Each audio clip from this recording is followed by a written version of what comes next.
අපි හැමෝම කතා කරන මේ රත්තරන් වලට මොකද වෙලා තියෙන්නේ? අද මේ දවස්වල ගත්තාම ඇත්තට යම් මට්ටමක ඉහළ ගිහිලා තියෙනවා. ඔබ මිලදී ගත්ත ලක්ෂ 5කට අද මිල ඉහළ ගිහිලා තියෙනවා ලක්ෂ 5 මාරකට උදාහරණයක්.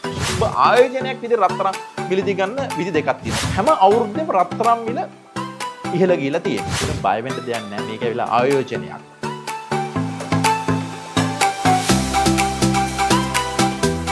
තවත් හොඳ මාතෘකාවක් කතා කරන්න යන්නේ අපි හැමෝම කතා කරන මේ රත්තරන් වලට මොකද වෙලා තියෙන්නේ? රත්තරන් මාකට් එකට මොකද වෙලා තියෙන්නේ කියලා මේ හැමෝටම තියෙන ප්‍රශ්නයක් වෙලා තියෙනවා. ඔබ දන්නවා මේ රත්තරන් මිල සම්බන්ධව මේ සමහරක් දවස්වලට අපි දකිනවා මේ රත්තරන් මිල දවසින් දවස පහළ ගිහිල්ලා තියෙනවා. අද මේ දවස්වල ගත්තාම ඇත්තට යම් මට්ටමක ඉහළ ගිහිල්ලා තියෙනවා. ඉතින් මේ රත්තරන් මිල ගැන කතා කරද්දී මේ ඉස්සෙල්ලාම බලමු රත්තරන් වලට ඇයි අපි ආයෝජනය කරන්න කියලා. ඉතින් මේ රත්තරන් වලට ආයෝජනය කරද්දී මතක තියාගන්න රත්තරන් ආයෝජනය කරද්දී අපි හිතනවා මුද්දක් ගන්න එකවත් මාලයක් ගන්න එකවත් කරාබුවක් ගන්න එකවත් අපි කියන බ්‍රේස්ලට් එකක් ගන්න එකට වඩා වැදගත් ඔබ අනිවාර්යයෙන්ම ආයෝජනය කර යුත්තේ බිස්කට් සඳහා සහ කොයින් සඳහා. ඉතින් මොකද මම කියන්නේ ඕන වෙලාවක ඔබ රත්තරන් බිස්කට් එකක් ඔබේ අතේ තිබෙනවා නම් මාකට් එකේ තියෙන මුදලට ඔබට විකුණ ගන්න පුළුවන්. උදාහරණයක් අද මාකට් එකේ මිල ග්‍රෑම් 10ක බිස්කට් එකක අපි හිතනවා ලක්ෂ 5යි කියලා. ඔබ මිලදී ගත්ත ලක්ෂ 5කට අද මිල ඉහළ ගිහිලා තියෙනවා ලක්ෂ 5 මාරකට උදාහරණයක් වශයෙන්.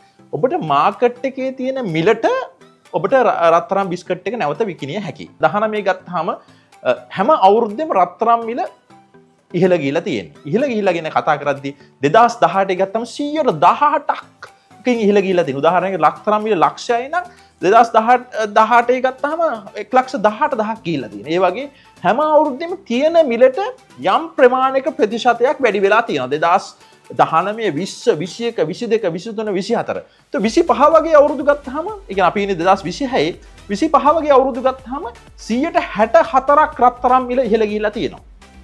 උදාහරණයක් වශයෙන් ඔබ ගාව අපි හිතන ලක්ෂයක රත්තරන් තිබ්බනම් ඒකේ වටිනාකම 1,64,000ක් වෙලා තියෙනවා 2025 වර්ෂ අවසානයේ. ඉතින් ඔබ දන්නවා රත්තරන් වල වටිනාකම ආයෝජනයක් විදිහට ගත්තාම 164ක් මිල.